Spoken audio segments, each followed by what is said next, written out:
We just had a big earthquake at 4 o'clock.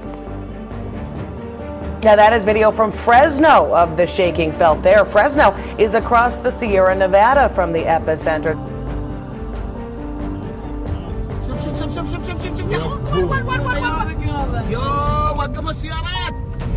Though the coronavirus pandemic was relatively slow to hit many developing countries, the World Food Program warns the outbreak could cause widespread famines of biblical proportions.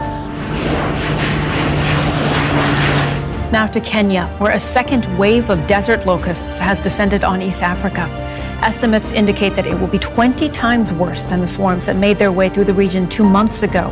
The UN says the locusts present an unprecedented threat to food security and livelihoods. The locusts, billions of them, have devoured hundreds of hectares of crops across the region, hitting countries with already delicate food situations. Ethiopia, Somalia, Kenya, Tanzania and Uganda have so far been affected by the swarms. Well, the second wave is mainly locusts which have bred now, which are breeding now in Ethiopia and Kenya, which are not their usual breeding grounds. And this is because, especially over the past few months, there have been heavy rains here outside the normal rainy season, and that has basically created the perfect breeding ground for locusts. But experts say this won't be enough. The insects are breeding so fast, their numbers could multiply by 500 in just a few months. The UN is calling on the international community to help, saying it needs more than $17 million to fund what it calls a rapid response to stop the bugs. This is the first super cyclone forming over the Bay of Bengal in more than 20 years. And destroying homes by the hundred. Pounding India's eastern coastline, the strongest cyclone in over a decade. Winds reached 100 miles per hour, knocking down trees and damaging metal roofs.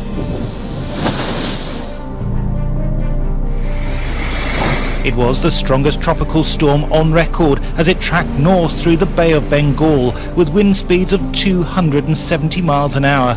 But they were barely half that by the time the vortex made landfall close to the border of Bangladesh and India. Scientists believe the record sea temperatures that fueled the storm may have been caused in part by more sunlight filtering through pollution-free skies during the pandemic lockdown. Howling winds and driving rain, Cyclone Amphan unleashed its formidable force as it made landfall. In neighboring Bangladesh, riverbanks overflowed. And neighboring Bangladesh are bearing the brunt of the cyclone. With wind gusts of up to 190 kilometers per hour, the storm is the strongest to hit the area in over a decade. Climate change is fueling superstorms. The sea temperature in the Bay of Bengal reached 34 degrees in the first 2 weeks of May. The energy from such warm water whips up the wind speed. Strong storms are increasing by 8% a decade. Rising temperatures also increase rainfall from storms. Research suggests it will surge by 20% in the coming decades. The new normal of climate change will make poorer countries even more vulnerable to other emergencies such as pandemics. This is a clear view of what happens when two crises come together.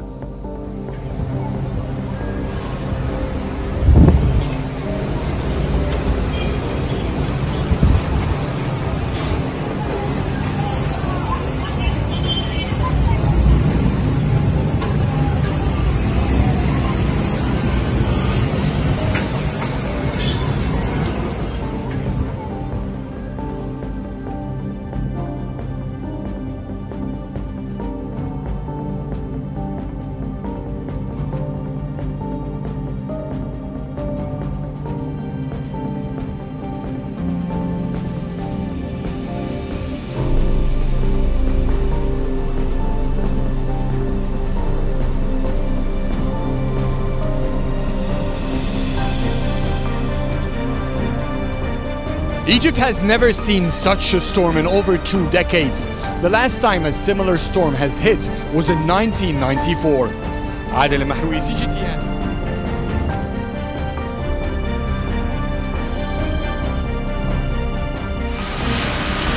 Egypt's sunshine vanished, and Cairo's heavy traffic disappeared, and the government has advised citizens to remain at home as the toughest storm in decades hit. Sandstorms from the south are colliding with thunderstorms from the north. These extreme weather conditions will continue until Saturday.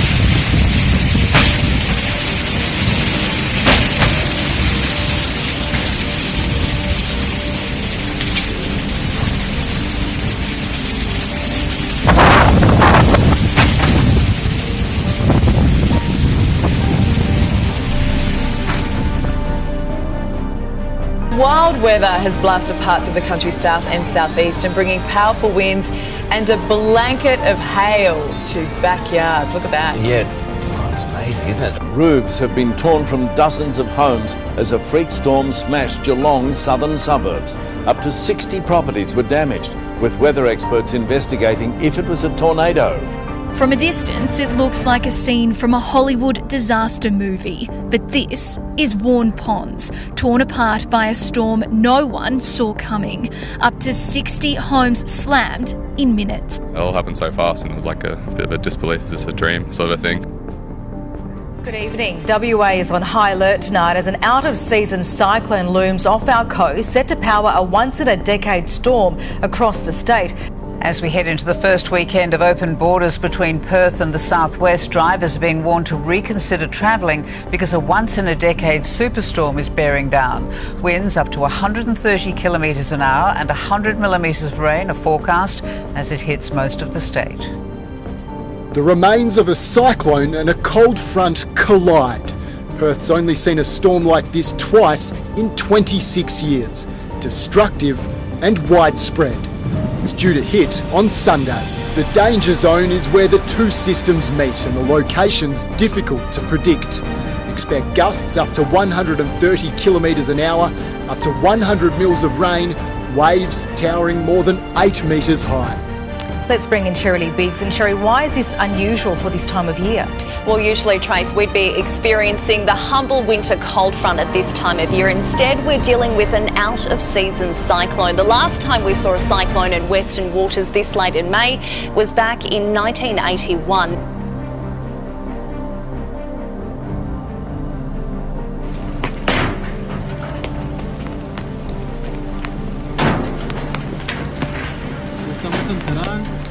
Una pinche granizada.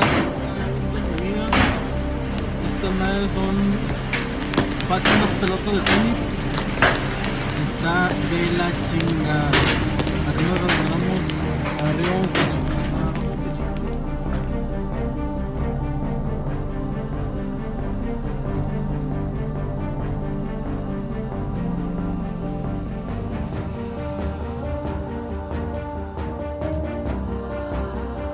These were tweeted out by the Nevada Highway Patrol with some deep cracks there. Yeah, kind of like ridgecrest. Oh, yes.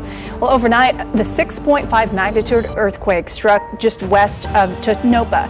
A researcher says it was the largest quake in the state in 65 years. Thankfully, no one was hurt. A 6.5 magnitude earthquake sent waves through Tonopah. I mean, it shook my house, it shook the walls. This morning, Highway 95, the main road between Las Vegas and Reno, Nevada, is closed. Wow. You can see why. Well, authorities assess the damage from the earthquake to this major highway. The local sheriff's office gave us this footage. 20 miles of 95 are shut down right now, and that is the main route between Reno and Vegas. The main quake was followed by several powerful aftershocks, including a 5.1 less than a half an hour after the main event. The quake was only a mile and a half deep into the Earth's surface. One resident said he'd never felt anything like it. Actually, I was laying in bed, wide awake, and I felt it. It seemed to last about 20 seconds. It was pretty violent. So many reports. We felt it in the newsroom. 4:03, the lights started shaking here in our newsroom, and we knew right away. It's just like, let's get on the USGS website.